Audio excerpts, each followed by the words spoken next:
All right. Thank you so much, everybody, for coming tonight. See a lot of new faces. I'm really glad to see that happening. Those of you who haven't been here before, my name is Jim. You can, if you're interested in volunteering or becoming a member, please talk to me or Madeline afterwards. We'd be glad to talk with you about any opportunities here.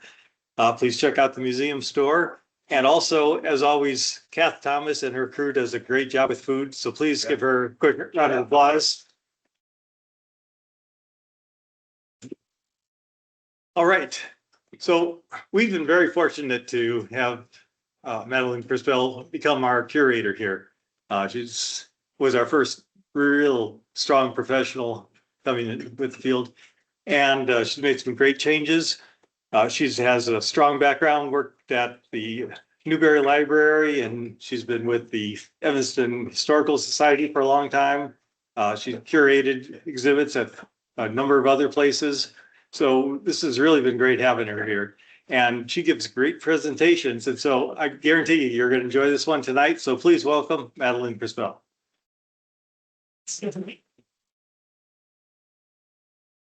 Hello, everybody. Thank you all so much here in person and at home for joining us today. Now, normally I am the person who does the introductions for these, so thank you, Jim.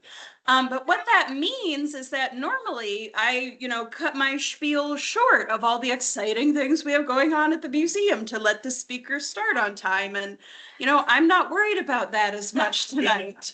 So just a couple of things I want everybody to know. This year is the museum's 10th anniversary in this space. That is big news. Of course, a lot of you here have been involved in the museum for longer than those 10 years, but 10 years in the Bridgeport Arts Center here on Bubbly Creek, something to celebrate, and we will be doing that this summer. We've got all kinds of different activities that are going to be coming up. We're going to be announcing those probably later in the spring. We will be opening a temporary exhibition in this space right here that's going to be going over all the things that have happened in the last 10 years and what is to come in Chicago's maritime history. We are also going to be doing a sailgating concert, so like tailgating, but maritime. It's going to be up in our parking lot, so if you've ever wondered why there's a yard arm on the loading dock, we're finally going to make a reason for that. So that lineup and date will be announced this April along with everything else. Now, in the immediate next couple of days, if you will be at Yachtapalooza tomorrow down at Crowley's, it's great time. You will have another opportunity to see me. At 1 o'clock tomorrow, I will be talking about recreation on the saltless seas and have a broader history of sailing on the Great Lakes and what has made that so unique and historically interesting. Jeffrey Baer will also be presenting tomorrow at Yachtapalooza. So, 2 Chicago legends in one day. What more can you want? This Wednesday, if you find yourself in South Haven, I will be doing a talk with Mark Reed about Evelyn Wright, who is one of the figures I will be talking about in detail today. We're going to get even more into detail with her very interesting life. So if you find yourself in South Haven this Wednesday, that's something to think about. But launching into this subject today, sailors, keepers, racers, and more.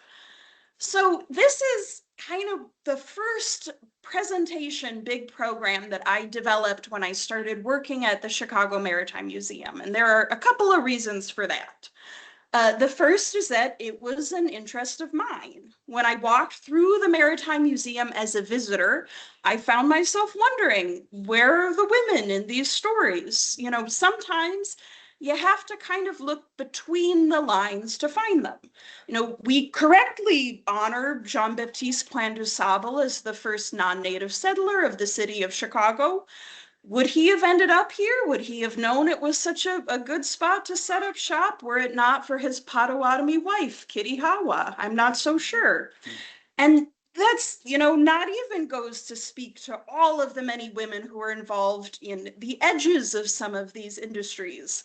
But a big reason too is that I found myself suddenly, for the first time in my career, surrounded by women sailors who themselves had really interesting histories. So Kath Thomas, who's doing our food and beverage this evening, give her a question about her own sailing career when you head back to get a drink tonight. We have Betsy Barrett in the audience this evening. I was going to mention her whether or not she had come tonight. She won the Adams Cup for the Chicago Yacht Club back in 2007. That is the big deal award for women sailing. That's something that's happening in Chicago, that Chicago sailors are doing. That's contemporary history that is still being made by women sailors in Chicago.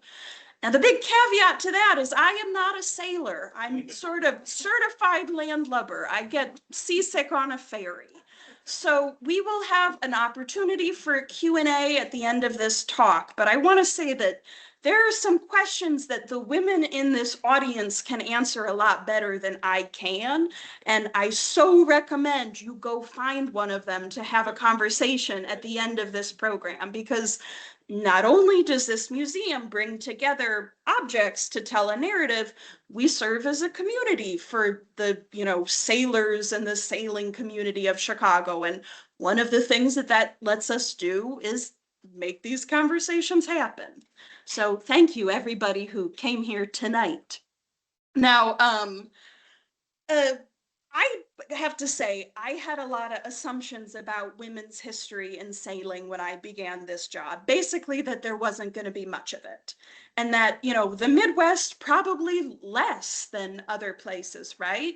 It seems like it would have more of a conservative bent, maybe, than the East Coast. I found out pretty quickly that that was not true at all. When I got my interview for this job, I went out immediately and bought our previous month's speaker, Ted Karamansky's book, Mastering the Inland Seas. And there was an anecdote in that book that really stuck out to me, just a little thing, but I'm going to share it with you.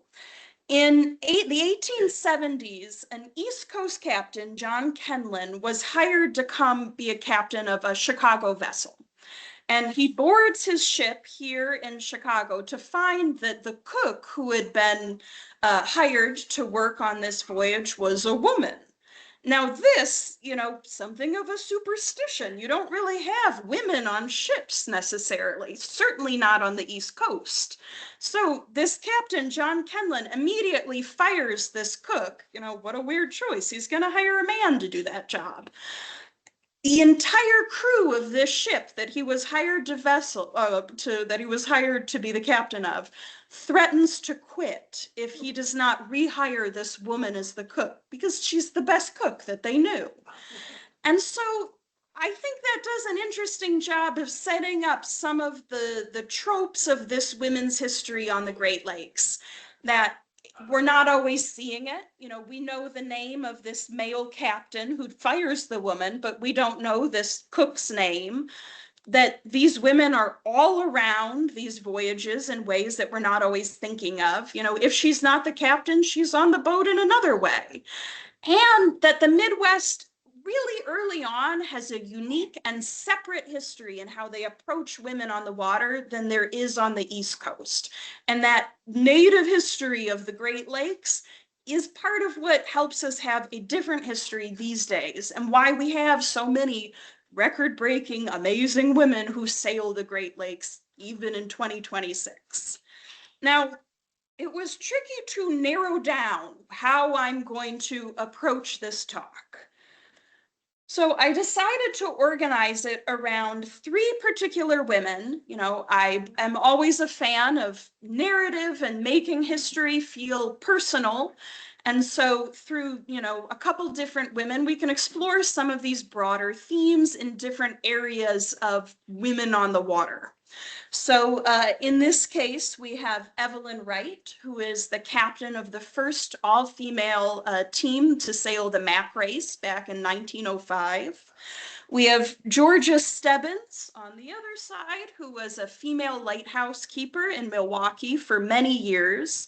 And in the middle is Florence Haas, who's the first licensed captain, female captain on the Great Lakes. So all of these women are trailblazers, undeniably. You're going to hear a lot of firsts and mosts in this presentation. But in many ways too, each of them have something separate that is typical or standard about these stories. And so in that way, by looking at these three women, we can kind of approach the story more broadly. So, like I said, it was difficult to narrow this talk down in a couple of different ways. One that was not difficult was geographic.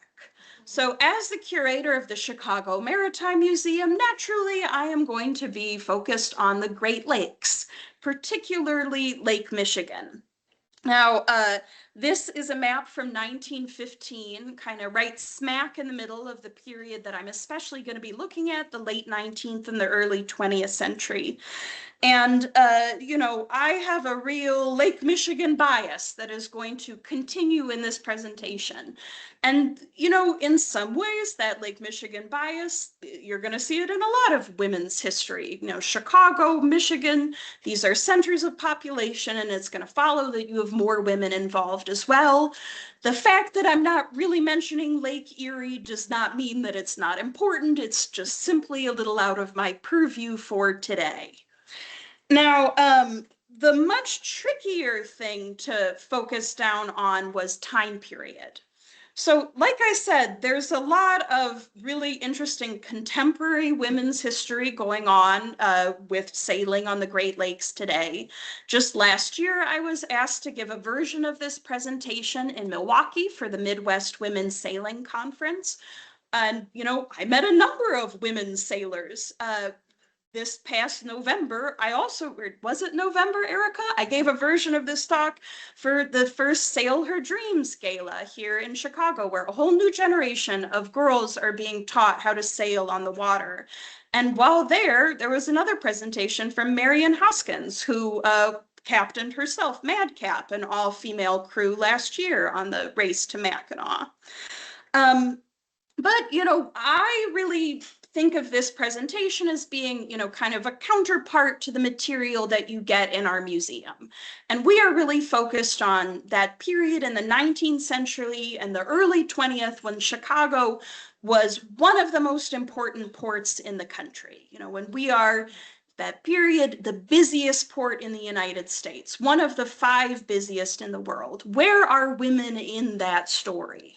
Now, the Chicago Yacht Club is formed in 1870. It's not until 1972 that women are officially allowed as members. So I don't want you to leave thinking that there's no interesting women's history happening after the 19-teens and 20s, just that I could do a whole other 45-minute talk on that period. And maybe next year for Women's History Month I will. I don't know. Now, it was also hard to figure out where to narrow in the beginning of the history of this talk. So obviously, women aren't only starting to be on the water, interacting with the waterways of the Chicago area in the 19th century when Chicago as we know it is founded. Women are involved in many of the indigenous canoe crafts around the waterways. And like any other thing, a woman who is married to a farmer is going to take on some responsibilities with farming. That's exactly what happens in other trades too. A woman married to a fisherman is going to have to be aware of the water in a way that a woman married to a farmer is not.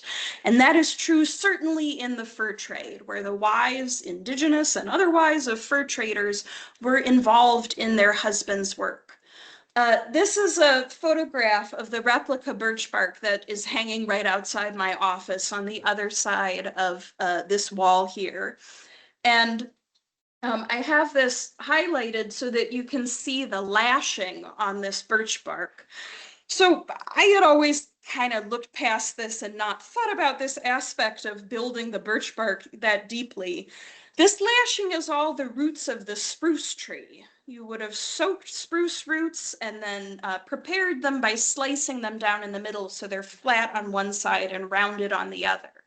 Now, this is work pretty close to sewing. I wonder who exactly is doing all of this work. It doesn't seem to me likely that it's going to just be men. Now, unfortunately, we just don't have excellent historical records of women in this period, what they're doing, how much they're involved. So I don't want to dismiss this period by saying, you know, there aren't women doing these things, there aren't women on the water. They are. It's just simply not something that I feel like I have enough historical data to talk to you about. So we're really going to be focusing in, like I said, that period when Chicago and the Midwest is so important for the waterways of the country. And this is a map I love to get us into talking about this period. So this is a map of lighthouses from 1848 around what I love this map calls the Lake Coast. Now, Michigan still today is our state with the most lighthouses. That is something I know off the top of my head because it's always my audience engagement question whenever we have the booth at an event. I say on our table, what do you think the state is with the most lighthouses? Always we get guesses of Maine and Massachusetts and these East Coasts, you know, with a lot of coastline. You got to think though, Michigan has navigable waters on every side and often quite dangerous ones. You need lighthouses in a lot of pretty remote areas. And so, you know, it kind of follows that you end up having quite a number of women involved in the running of lighthouses. So Michigan today has about 129 lighthouses. Now, those were not all open yet in the 19th century. But in the 19th century, there were as many as 30 different female lighthouse keepers in Michigan on the Great Lakes, which when you think of a lighthouse keeper as what it was, which is a government job, this is one of the earliest fields in government that we see women being allowed to hold the same jobs as men for the same pay and with the same responsibilities. And that is because of the nature of this job. If you are, you know, in one of these remote lighthouses up in an island in Michigan or, you know, far away from any other city, if your husband or father or brother or son is a lighthouse keeper who falls ill or, as happens pretty often, drowns or dies in the, you know, while doing some sort of task, the wife, the mother, the daughter was around, was doing those tasks alongside him. The wives of lighthouse keepers would help clean Fresnel lenses, would learn how to keep a log, would learn how to keep watch, all of the duties of the lighthouse keeper. And it was often easier to just have her take over the job if you can't find someone else.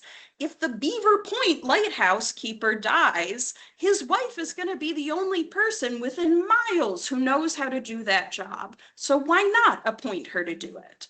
Now, eventually, this will stop being the case as we get into the 19th century and lighthouse keeper becomes a political appointed job beyond just a government one.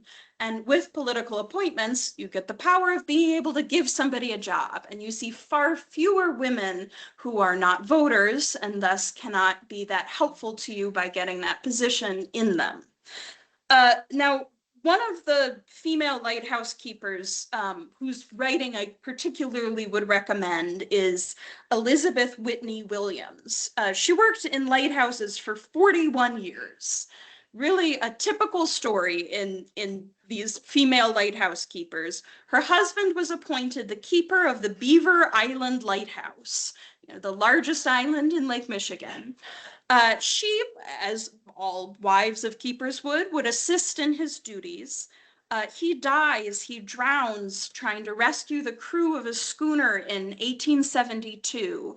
And within weeks, she had been officially appointed his replacement in the job. And, you know, she is initially wary of the amount of responsibility, but especially after the death of her husband, feels it is something she needs to be doing, in her words, for the sake of humanity. And eventually in 1884, she's transferred to the Little Traverse Lighthouse at Harbor Springs. She thought it would be easier as she aged to be on Maine land. And she would win an award for Best Kept Lighthouse while she was there before she retired in 1913. The reason I like to bring her up is that she wrote a memoir about her time as a lighthouse keeper and her girlhood in Michigan. And, you know, I would say lighthouse keepers, men or women, tend to have a lot in common. They are terse, they like solitude.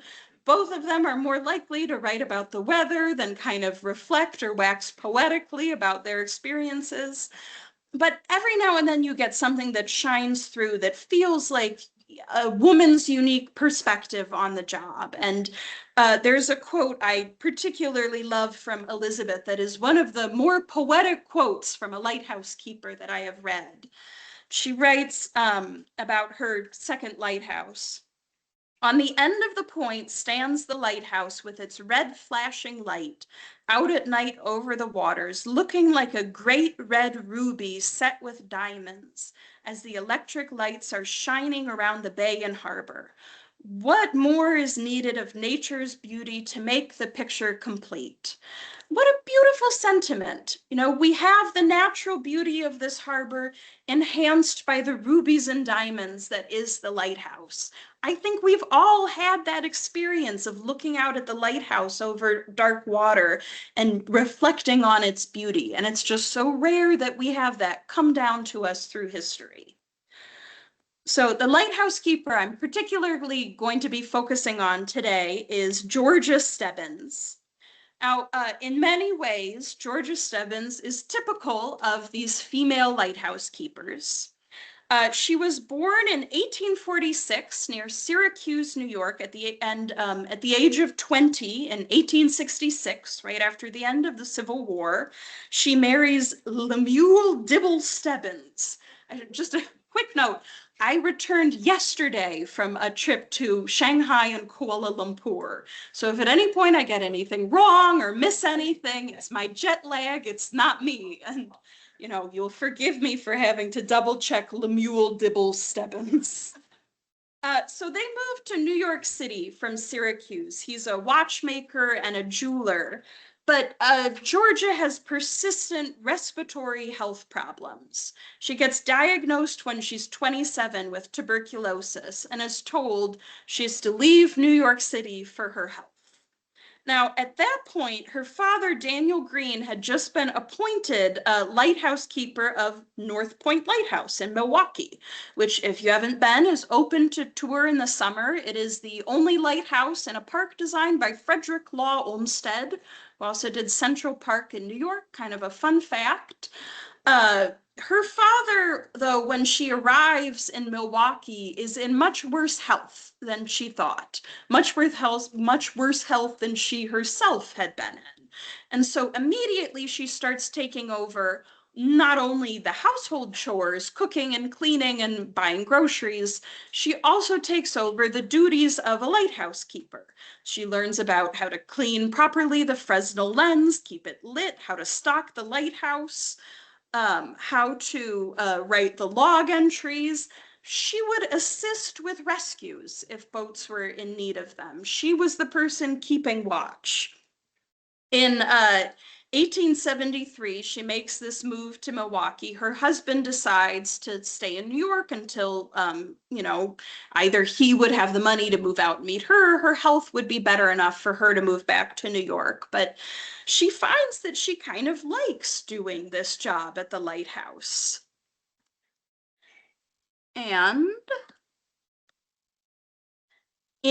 eventually, Lemuel moves out to Georgia in Milwaukee to join her. They have a son in 1875, Albert, who you can see in both of these pictures.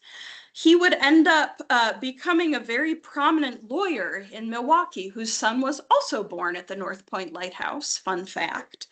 The Mastiff, the other addition to their family in this period, is named Tappan.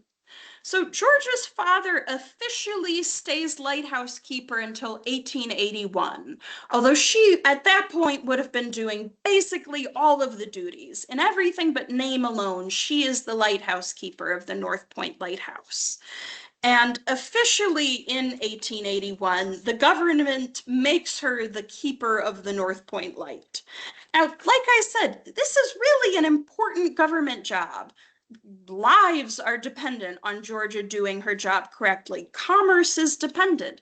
Milwaukee is a busy port. There are a lot of people who need that job to be done correctly. And, in 1881, 40 so years before women will be given the right to vote, we have a woman who we see as being responsible and capable enough to be doing that job in Milwaukee. Now, she would do this job for years. And like I said, lighthouse keeper. She's a little bit terse and not terribly poetic about her experience.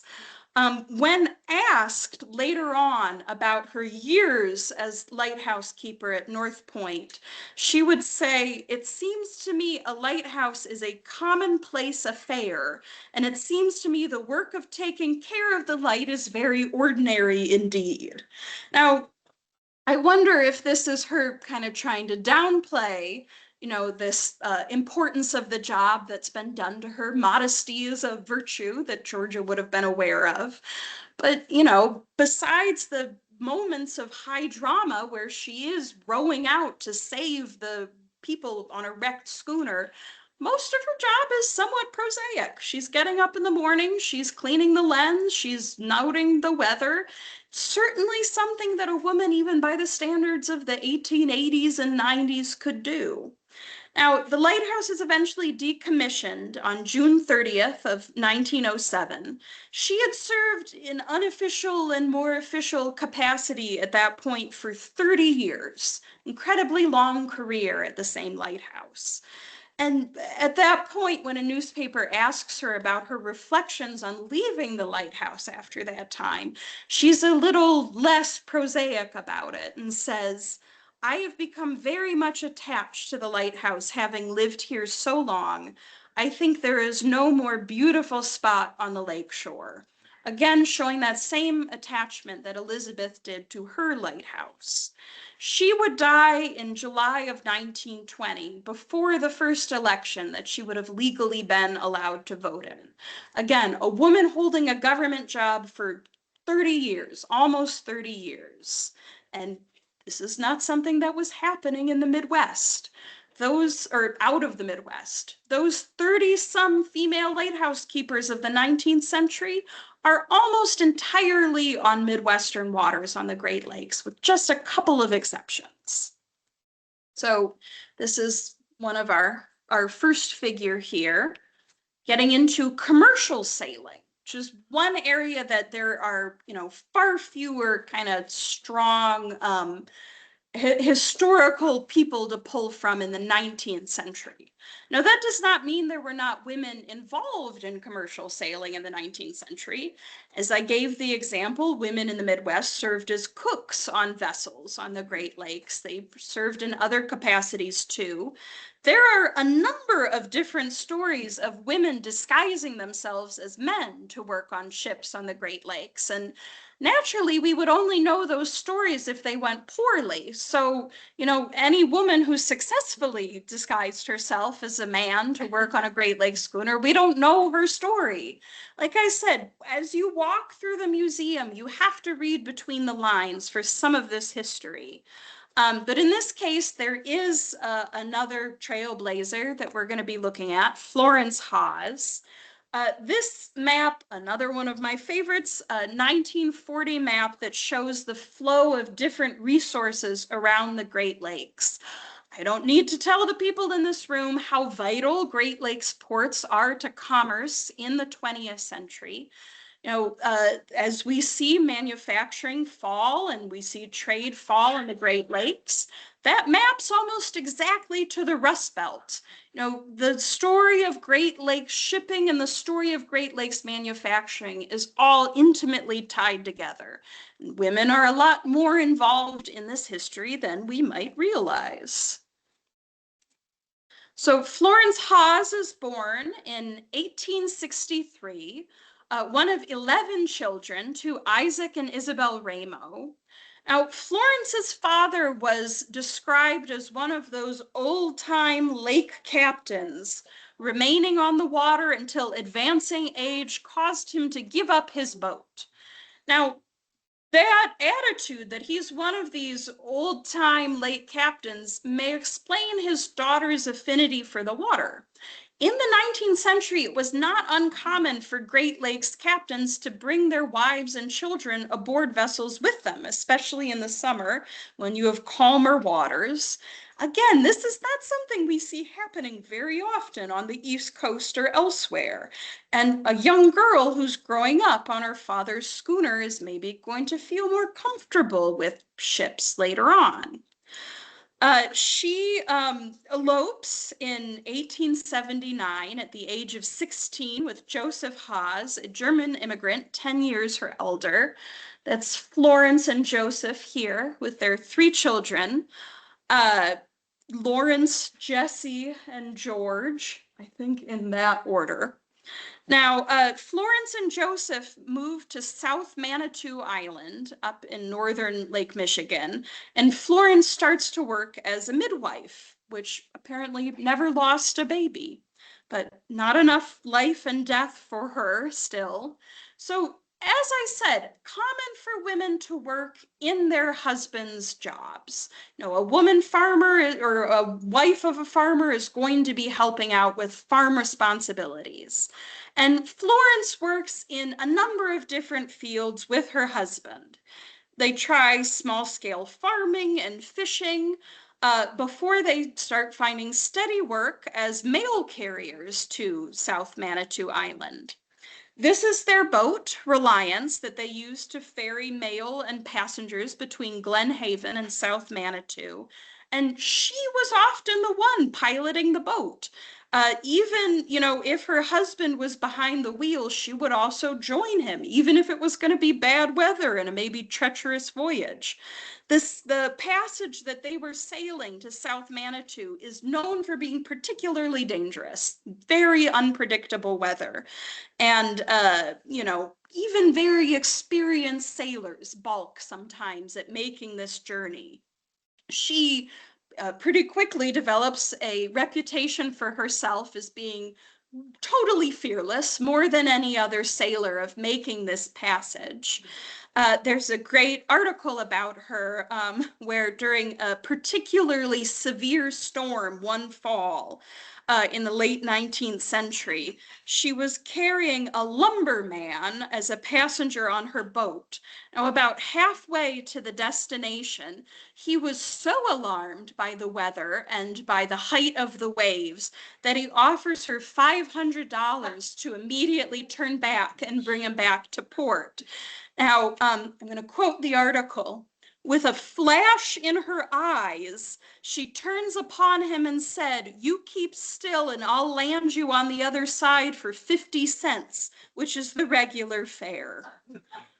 An inspector for the U.S. Life-Saving Service, which ends up being the Coast Guard, Lieutenant Ballinger, said there was no better sailor than Florence Haas on the Great Lakes. The Great Lakes are something of a frontier. You know, that's a word I don't like to use. It's politically freighted, but in these areas where you just don't have that many people to do jobs, you're going to find women being allowed to occupy spaces that they are not elsewhere. Wyoming, one of the first states to give women the right to vote. Frontier life, you can't be too particular. And Florence Haas has this experience on the Great Lakes. In 1911, she became the first woman to earn her formal license to pilot a boat on the Great Lakes. A year after, though, she earned that license, her husband Joseph drowned in an accident, and she moved with her son Lawrence to mainland Michigan, where she started working as a cook on a car ferry boat, the Ann Arbor No. 4, where, and I'm going to forget which president, jet lag, tried to bribe her for her pie recipe and she wouldn't do it. Now, this is a photo of her around age 60 with her nephew, Archie Roy. She would eventually move to Galena Park, Texas, passing away in 1943, just a couple of years after that map that I showed you. But she's still remembered as being, you know, self-taught, having strong opinions. And there is a lake named after her on South Manitou Island today, both in honor of her having brought so many of the babies on the island into this world, but also her work bringing mail to the island. So, we've looked at kind of two aspects of life on the water, more commercial, lighthouses and shipping. Of course, recreation is a whole other area where women are trailblazing in the 19th and early 20th century. And, as you can ask the ladies in this room, continue to these days. So if you join me tomorrow at Yadapalooza at 1 o'clock in the fiberglass room, you will hear all about how the Great Lakes have a unique and very early history of recreation on the water. And when you look in our lobby at those maps of Chicago in different periods, I love that one of 1868 that shows this bustling industrial city where the Chicago River looks like the Edens today. It's just choked with ships. It's hard to imagine recreation happening in that atmosphere. I mean, that's just a couple years before the Chicago Yacht Club is founded. There was absolutely recreation happening on the water in those years. Some of the earliest yacht clubs in the country are founded on the Great Lakes. The Chicago Yacht Club, Detroit, Milwaukee, Lake Geneva, all had yacht clubs by 1875. Wisconsin had 3 yacht clubs before Florida had even one. So naturally, if we've got this early history of recreation, just like in these other aspects of history on the Great Lakes, there are women who are there in between the lines that you have to just dig a little bit to find. And of course, the Chicago Race to Mackinac is a great place to find them because only 7 years after the first Chicago Race to Mackinac in 1898, we have the 1905 race where we have the first all-female crew to run the race.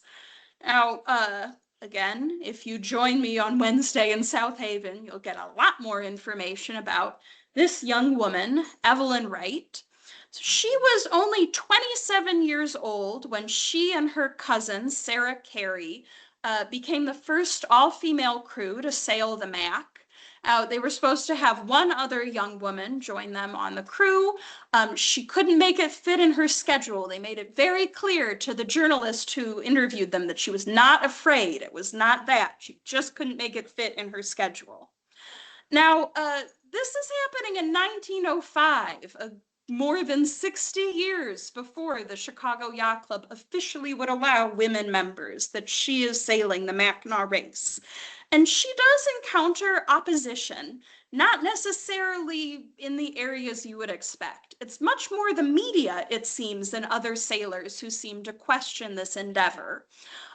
She is asked all the time, there are a lot of puns about who's manning the ship and how can such a little gal in her skirts be going up the rigging? She's like 100 pounds soaking wet, all this stuff.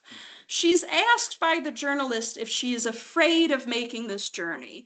It would not be unreasonable to say so.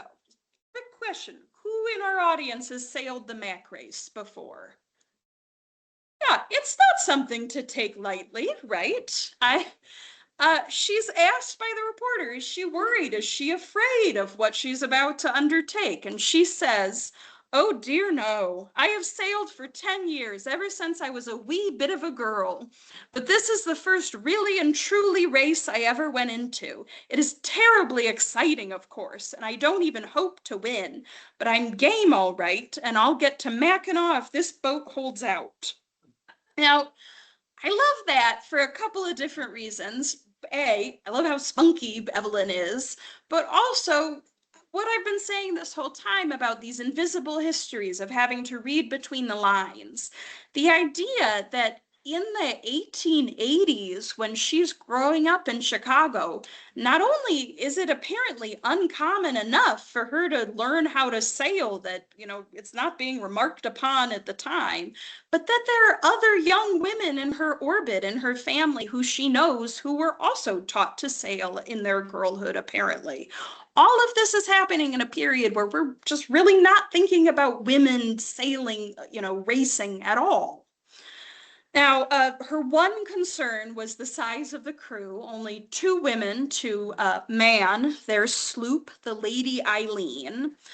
And there are other sailors who are quoted, a member of the Chicago Yacht Club who knew her, saying there are a whole lot of sailors in Chicago who don't know half as much about boats as she does, nor Lake Michigan, and celebrates her nerve, knowledge, and endurance. He points out that the Lady Eileen was built in Macatawa, Michigan, near Holland, and she brought it to Chicago in a terrible gale where lumber schooners even stayed at port.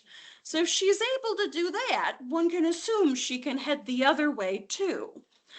Now, this is the newspaper spread, one of them that she gets in the lead up to her running the race in 1905. And a lot of the newspaper coverage is a lot like this. You see her in her, shirt waist and long skirt on the ship, but you also get this very glamorous early 20th century portrait of her inset to not let you forget that this is a lovely lady who is doing this, amazing accomplishment. It says, so this frail little woman, she cannot weigh over 120 pounds, and her crew of one littlest girl, for Miss Carey is even tinier than her skipper. But they celebrate her medal and say that it's very boy-like. Not girl-like. She's the one who's been sailing since she was just a wee bit of a girl. Now, in her later life, she does not give up her dedication to sailing. So the 1905 Mac race, she was right, she did not win. The Lady Eileen suffers some damage in a storm pretty early on. They have to take it to port for repairs. She ends up finishing with her cousins second in their class, which I would say pretty impressive, especially since they got damaged early on. Now, she would end up moving to Michigan. She helps found the Saugatuck Yacht Club.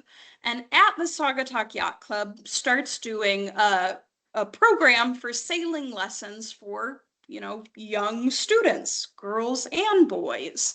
So continuing that next generation of getting women on the water. It is something of a tradition that we have here today. I'd love to hear about how the various ladies we have in the room first got on the water. But she would get involved in women's suffrage, in all kinds of activities in Saugatuck. Again, you can join me in South Haven if you're interested in learning more about that. But I will finish up with this great quote again by Evelyn, skipper of the Lady Eileen. Am I afraid? Oh dear no. I have sailed ever since I was a wee bit of a girl. I'm game all right, and I'll get to Mackinac. The boat holds out. I think a attitude held by generations of women sailors since her as well. So thank you everyone for joining this evening.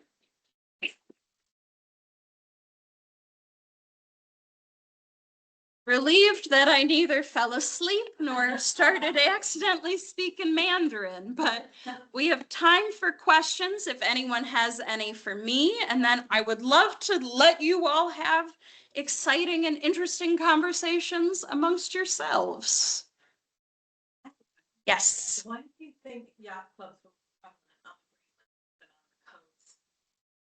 Yeah, so a question of why there are more, why yacht clubs are more prevalent on the Great Lakes than the coast. So it depends which coast. So New England has a lot of yacht clubs. There is definitely an early history of yacht clubs in New England. Rhode Island and Massachusetts, Detroit are all getting yacht clubs at the same time. It's states like Florida farther south that you're not seeing them. States that today we more associate with maritime recreation. But that in the 19th century don't have as much of a history with them. So, until Florida gets its train, until it starts developing more in the 20th century, it doesn't have that same length of history of recreational sailing that the Great Lakes do. So East Coast, yes, but I mean, the Midwest is right back there with the East Coast. Yeah, California comes around later, so naturally they're going to have yacht clubs later on. Yeah. Yes, Jim. Well, let it go that something the next week, you can go to the Michigan Maritime Museum's website and register to watch it online. So that is Jim Jarecki saying that if you can't drive to South Haven, you can join online, which I'm gonna guess is appealing to our Chicago area audience. If we have any questions from those of you watching online, feel free to put those in the chat, in the Q&A function, and Jim will be able to read those out loud. You're wondering why I have henna on my hand. It's because I was at the Ramadan Bazaar in Kuala Lumpur this week, and at the behest of my host. I hope it didn't make my natural gesticulation even more distracting.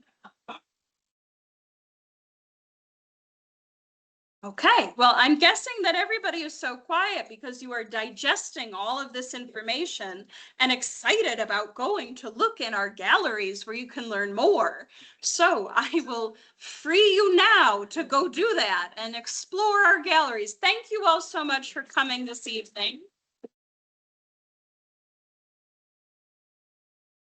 Thanks, everyone at home. Happy Women's History Month, everybody. Thank you.